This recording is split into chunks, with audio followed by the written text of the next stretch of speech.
I hope you guys enjoyed your dinner. This wedding has been so full of love and beautiful stories about Carmen and Peter. But we wanted to take a break from all of that, and we wanted to get a little bit real.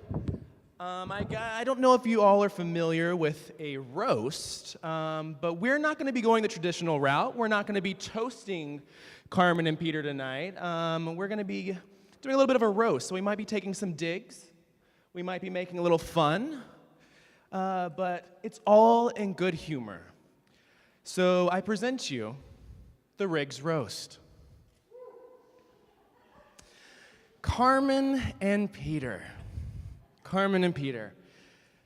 You know, Carmen, you asked me, will you officiate my wedding? And I thought to myself, I was like, oh my gosh, I'm really scared. I don't know what to do, thinking it over in my head. And today, I prayed to God, and I was like, give me a sign that this is the right thing that I should be doing.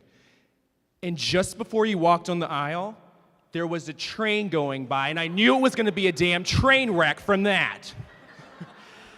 Anyway, it's really a once-in-a-lifetime opportunity when you find somebody who is your soulmate.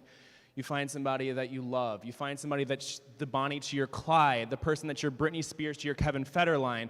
You find somebody that is so good for you. And I'm very happy that you found your person 8 years ago with me, because I'm your true soulmate, even if you don't believe it. Some things about Carmen that you might not know. Carmen loves pink, as you can tell, all around you. It's all what Carmen does. Carmen also, let's just say her life is a lot like the movie Frozen. Before she met Peter, her heart was frozen. When she holds grudges, she doesn't let it go. She will hold grudges as long as she can. She will not talk to you for days. She will make you feel so bad about yourself. I've been the victim of that multiple times, and that is you. Peter, I want to tell you something about Carmen. It's really, really nice, and it's sweet. It's not me making a dig at her at all in this way. I first met you after Carmen and I were going to Mexico. And this was probably a few months after you guys had met, and you guys were in the early honeymoon part of your phase, which I hope it still continues on after this, your new honeymoon phase. But Carmen just wouldn't stop talking about you all the time. There was this time, and Carmen was sitting on the bed, and I was like, Carmen, we are going to go out tonight. We are going to have all the fun in the world. We're going to go out, and we're going to drink. She goes, but I want to talk to Peter. And I was like, Carmen, I want to go out. And she goes, I just want to tell Peter good night. Every single night, she called you. She told you good night. She spent her lovely money using the Mexican phone lines. But I knew from there that there was something special.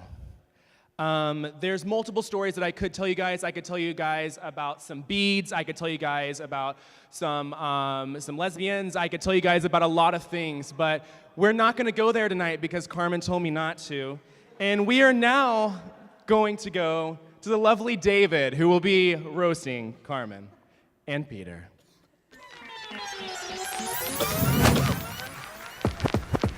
Botando espuma por la boca. De poco llegan al químico ultra mega que hicieron subir de nota. Traigan gota. Tengo los ojos rojos, no se nota. Yo estaban roncando y al movimiento le hice su coca. Cuidado con este loco que se le zafó un tornillo y lo tiene en la garganta para poder agarrar el galillo. How y'all doing? Just so y'all know, there are a ton of curse words in that. You don't even know. It's awesome. Okay, so if Joseph is Carmen's soulmate, I think in the past couple days of just getting to meet Kit, I think at least the two of us, we are definitely Peter's soulmate. So it is with great love that I say this. I'm just going to warm you up. It's nothing too mean, okay? Here we go. Roses are red. That's right, it's one of these. Violets are blue. You guys are now married, so here's a quick preview. Marriage can get ugly, and marriage can get lame. But in order to overcome this, you have to know how to play the marriage game. Okay, you guys know what I'm talking about, married people. Put the other person first. Think of what they need in advance. If you make it a habit and do this frequently, you will definitely stand a chance. On your wedding day, I send this loving and honest advice as a friend. Don't worry what the future brings, because it would all turn to good memories in the end. And even with the bad memories, the good stuff is that much sweeter, because to wake up next to your best friend every day is beautiful, even if they look like Peter. There you go.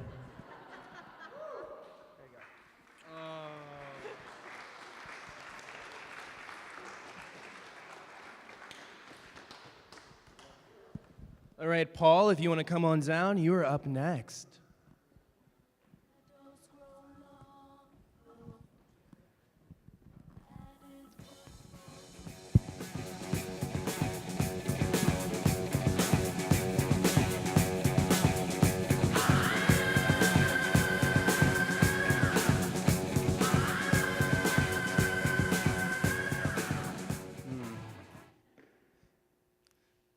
So I don't know. I've been sleeping with the windows open. I didn't even want to come. I didn't want to come here, but then you were like, you get to roast me? All right, cool. Now I'm here. Now I showed up. I have more ammunition than anybody. I've got so many years nobody else can even touch. Like, what do I talk about? Like, do I talk about you like falling out of the car and smashing your tooth on the garage floor and then having like that dead gray tooth and get them to laugh about that so much, or breaking your arm. And then breaking your arm, and then breaking your arm. Jesus. So, I don't know. And then Peter, I won't dig into you too hard because you married her and you've got so much hell. Actually, no. So she says, you got to meet my new boyfriend. Like, my new boyfriend, he's so cool, this and that. I'll bring him by work. And I'm like, all right. So like the 2 or 3 dudes before you have met, I was just like, all right, so what loser is she going to bring here? Who am I going to meet now? This is going to be so much fun. And so she brings this guy in. It's like, hey, this is Peter. It's like, all right, cool. All right, Peter. And then doesn't really say anything. He just kind of sits there, sort of slack jaw, just looking at me the whole time. And Carmen's talking like, hey, we did this, we did that, we're going to do this, we're going to do that. The whole time. Sitting there like trying to figure me out, puzzle me out. And then, like an hour later, you called me and she's like, he couldn't even talk to you. He said like you look so much like Mark Wahlberg. He was like starstruck. He couldn't even talk to you. Because I was wondering, I was just like, maybe this isn't the guy for you. He was much more into me. That's probably not going to last. But I guess it did. And that's awesome. I'm so glad. There's so many things, like, I'm so glad you're here, because there were a couple different times while we were growing up that I tried to kill her. She and Brandy, they always loved to get pushed by me on the swing, and I would sit there and I'd just push you and push you and push you with the hopes that the rope would maybe break, and you could, like, fly down the sidewalk, maybe get hurt, and then that happened one day, and then it just broke, and, like, they perfectly, like, skid down the sidewalk, and instead of getting hurt, they were happy, and they were just smiling, and they wanted me to do it again. And it was just like, oh, man, I'm stuck with this girl. All right, I'm stuck with a sister. But you're a super awesome sister to get stuck with. And you know what? You'll be a pretty good brother-in-law to get stuck with, too. So, congrats, you two.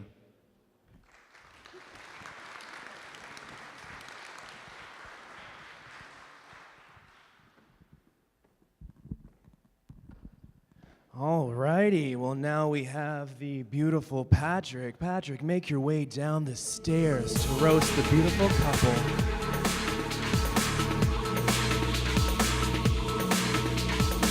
Thank you.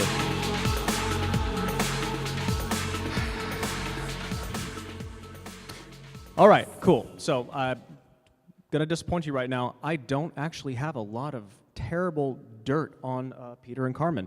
So I'm going to do what normally should be done at this point. I'm going to make it up. Now, there will be some ones that are true in there. Shh, no telling. But first, I need a little participation here. I need everyone to raise your right hand. Man, you are all so gullible. Right.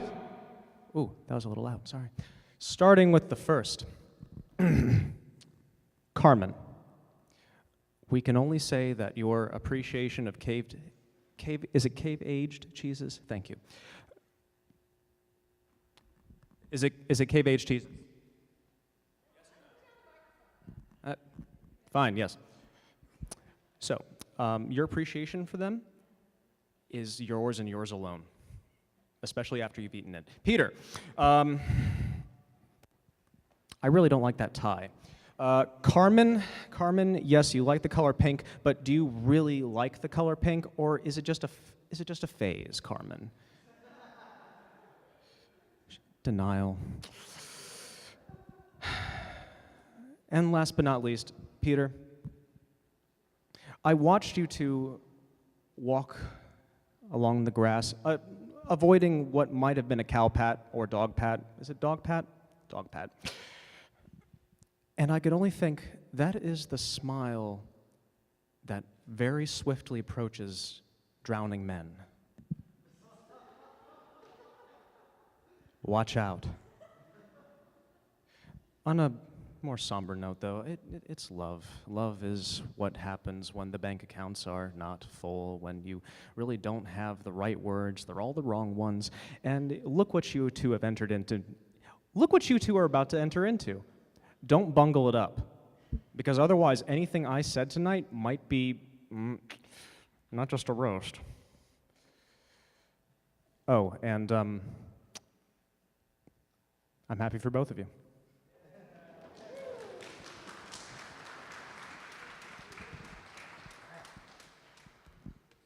All right, Miss Flower Girl, Adam, make your way down the stairs.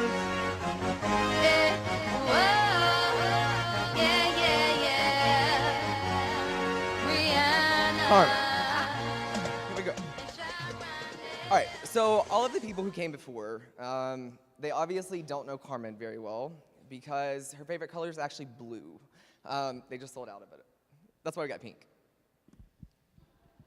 That's a joke, y'all. Okay, at first, when Carmen first told me about the wedding, I thought it was an elaborate April Fool's joke. I'm still not certain. We're kind of getting there. Right. Okay, it's time to tell everyone. Just be aware, if in April she posts about a baby, it might be April Fool's. I'm trying to tread lightly because last time I ruined one of her April Fool's jokes. I got to be the flower girl in the wedding. I didn't get to wear the gray. That's why I'm wearing black. She really does hold grudges. But today we were at the hotel, and I was thinking of writing out something to talk about how much I've watched her change and grow. And from our college days, when we waited to the last moment, and we would try to cram everything in within the last moment, and somehow we always ended up passing the classes.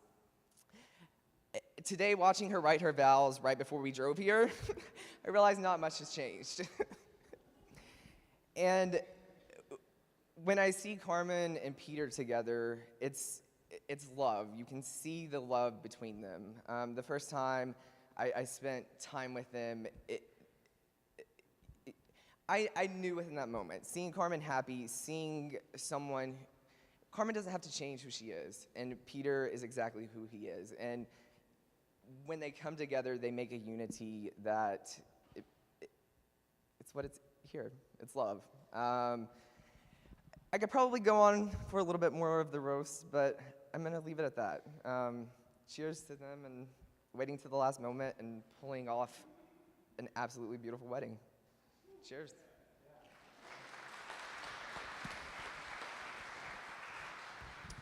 All right, well, last up, we have the beautiful Kitten Caboodle.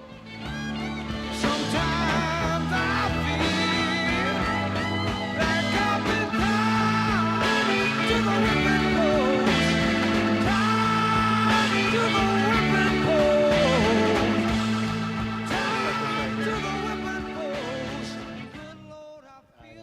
Yeah, this is going to be kind of a little bit long, maybe.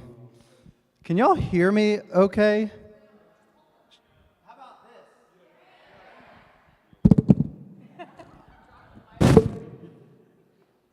Hey man, be careful with those. They're a little expensive. You watch out. This is a roast. Okay. All right, you can hear me? Yeah. All right. So, me and Peter lived together for about a year when we were in college. My name is Kit Lyles, for those of you who don't know me. And now I gotta look at my sheet. I'm honored to be the best man of this whole movie production. I mean, wedding.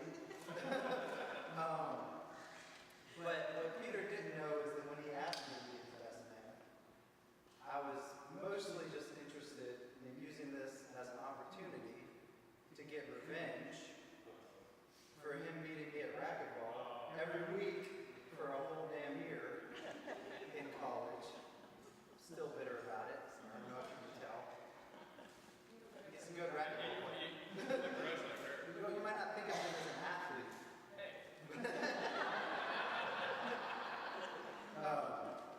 Yeah, no, so we lived together and, we bonded the way college students do. Eating whole pizzas each. Candlelight study sessions. Is that normal? Yeah. You mentioned we're the real soulmates here, right? Being music majors / music nerds, we did a lot of, late night music talking, showing each other different stuff, maybe jamming a little. And here's the part where I get revenge. Got some evidence here. I might need the mic for this. It's a good thing I didn't bring it. We're gonna see if this works. Okay, so we practiced a lot to get these down. This is called Voice Sounded Real Good. We get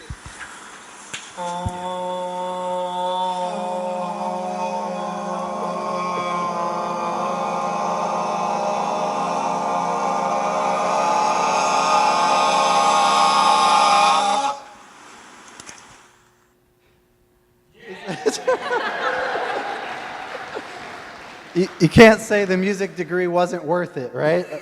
Wait, my personal favorite, though. I was hoping Peter had forgotten about this, but then he mentioned it the other night. oh my darling, oh my darling, oh my darling Clementine.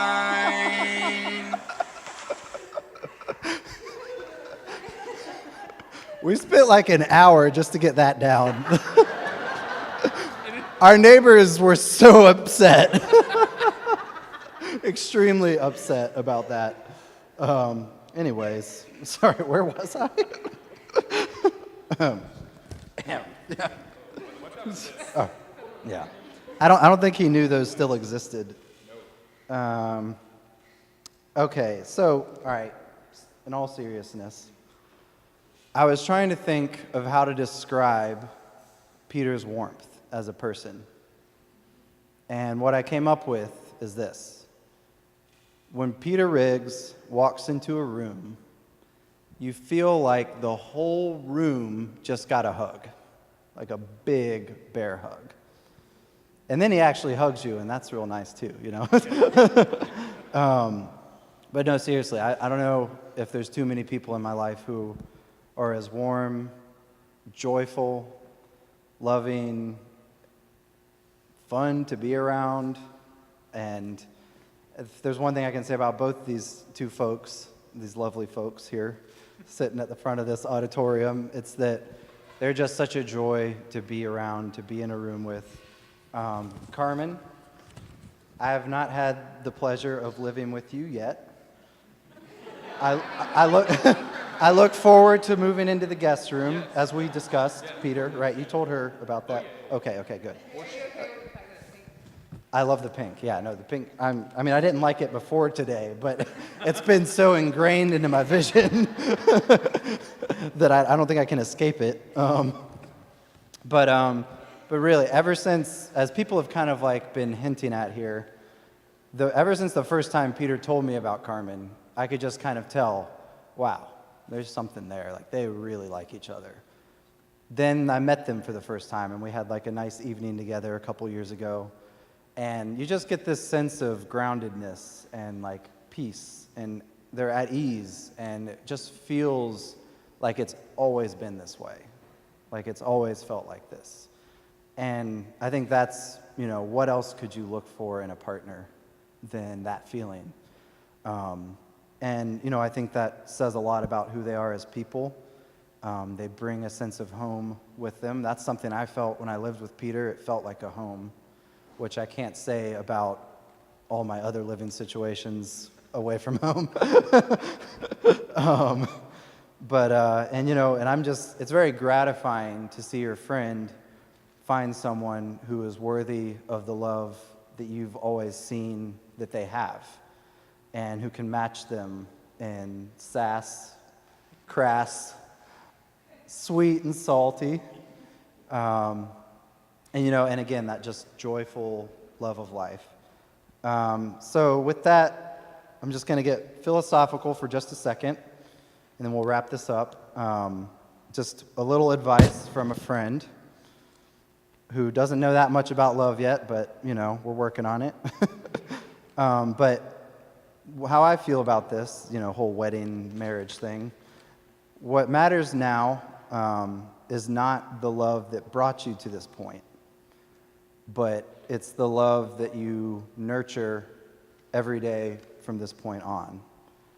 And it's the journey of getting to know thyself and thy partner deeper through your love. You're just at the beginning of the potential that your two souls have together.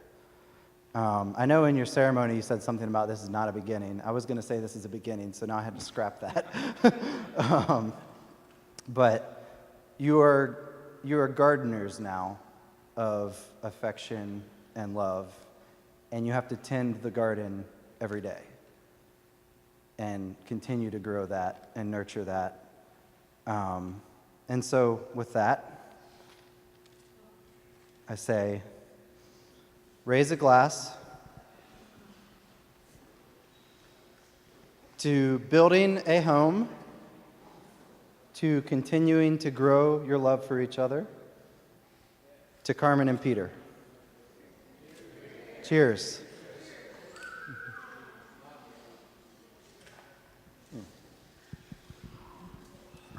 Take these away from me.